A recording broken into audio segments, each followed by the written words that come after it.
Hello everybody, I am your Immortal Hellseeker back with another review, and today I am reviewing the DC Multiverse Bane Collect-a-Build Wave, or Build-a-Figure Wave, McFarlane Toys Omega figure from Batman The Last Night on Earth. That was a mouthful. I decided to review this one first because, I don't know, I think he's cool. And even though I think this is probably the most simple figure in the wave, if you ask me. I also kind of like him a lot, and the concept of this figure might make it one of my favorites, if not my favorite in this wave. I really don't know, but I do like him a lot, so I figured I'd start off with him. Let's take a look at his packaging and his accessories. For packaging, we get with Omega, we have a larger than normal box for these figures, as it is a Build-A-Figure Deluxe. So on the bottom it says DC Multiverse Omega Collect-a-Build Bane. There's a picture of Bane right there. At the top we have the logo to Batman The Last Night on Earth. Other side says Omega. On this side we see Batman Last Night on Earth, Omega. On the bottom here, we get a picture of Bane, plus the other three figures in the set. I have all of these. I got them all for my birthday. So I will be reviewing all of them. And then down below, we see a picture of how to assemble Bane, even though it's really not that simple. And then we have a really nice picture of Omega right here, which is his trading card as well. I am reviewing this in a completely new area, as my other area, I have a shit ton of figures on my desk. I didn't want to clear it off, so bear with me. So let's take a look at some of his accessories. For accessories we get with Omega, we get two different sets of hands, or really four hands. So we get two fists, just plain black fists. We get a trigger holding hand for some reason. I don't know why. My comic should be coming in today from Amazon, so I will know more probably by the next review. And then we get a open hand and another fist. So we get two fists, an open hand, and a gun-wielding hand. I don't know. I don't get the choices. We get one of these fucking stands, which we already have 20 of. Nice inclusion, but we really don't need more. And then we have the card. I love this card art. I think this is really cool on him.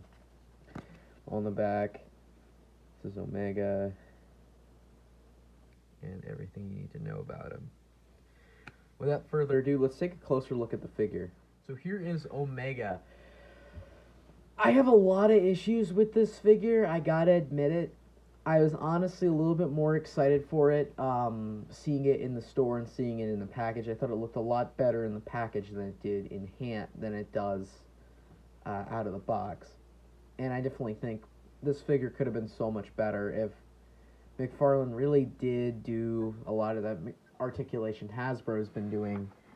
I'm not asking for Snake Eyes level articulation or anything, but that would be really nice to get that kind of range. But I think if there's one thing Hasbro gets over McFarlane, it is their articulation. So let's go over what his articulation is. He's got double jointed elbows, as expected, on a smaller figure. You know, he's got that ball jointed hand, which is so-so. You have a swivel there. His arm goes out about that far. Butterfly joint. Same thing with the other arm. My arm does have a bit of a QC issue where it pops off. It doesn't do it on command. It kind of just does it if I move it too far. It's not as bad as my infected Superman, where if you move it, his arm at all, it'll happen, or far enough. Here, it seems to be pretty still, but if I really put pressure on it, it could happen. Legs go out about that far, double jointed knees, the normal foot hinge. I did pose him out a little bit too far, and the leg joint on this leg did snap, so I did have to glue it a bit so I could fix the joint, and it works fine now, but it does not move as nicely as the other one. However, I do get a little bit more range in, so if you're willing to risk it, and if you're willing to move the leg out far enough to where you kind of break the joint in there, which I'm not going to show it because I don't want to break it again, but in there there's like 2 pegs. If you're willing to do that, you can get better range on the figure. But I glued it just so because it got a little loose. And then there's a double diaphragm joint on him, a ball hinge as well on the neck. I can't get the head off, so but there's a ball hinge there, as I think with pretty much all these figures. Personally, I think this figure's okay. I think he looks really cool, and I like the concept of this character, which I won't say what he is, because I do know what it is, and I think it's a spoiler, but I'm not fully sure on his story or anything.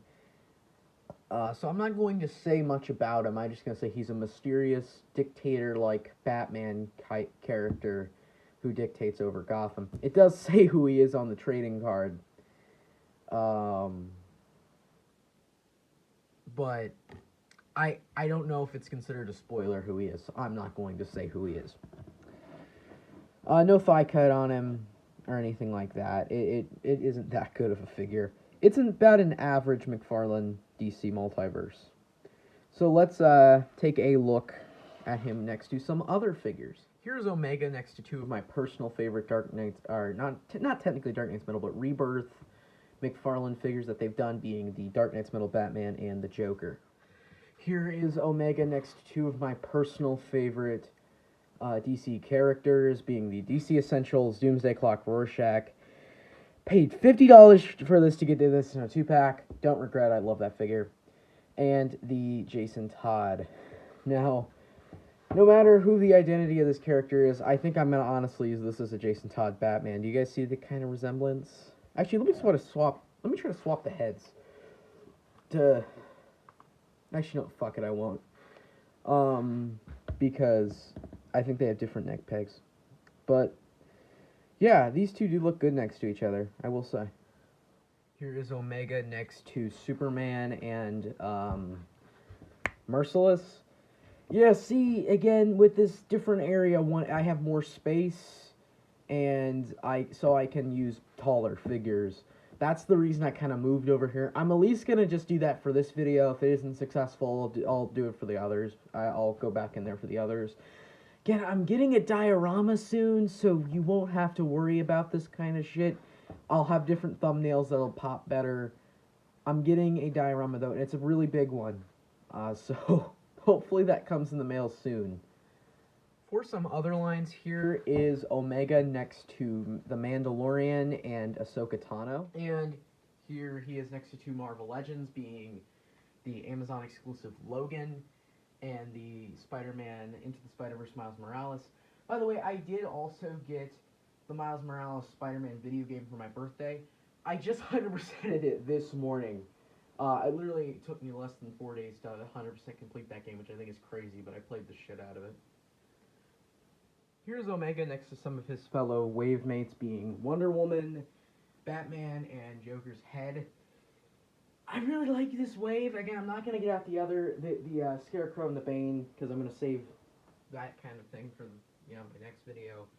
Which I think I will review Scarecrow next. I don't know. Would you guys rather Scarecrow, Wonder Woman, or Batman? Let me know in the comments. I'll do any of them.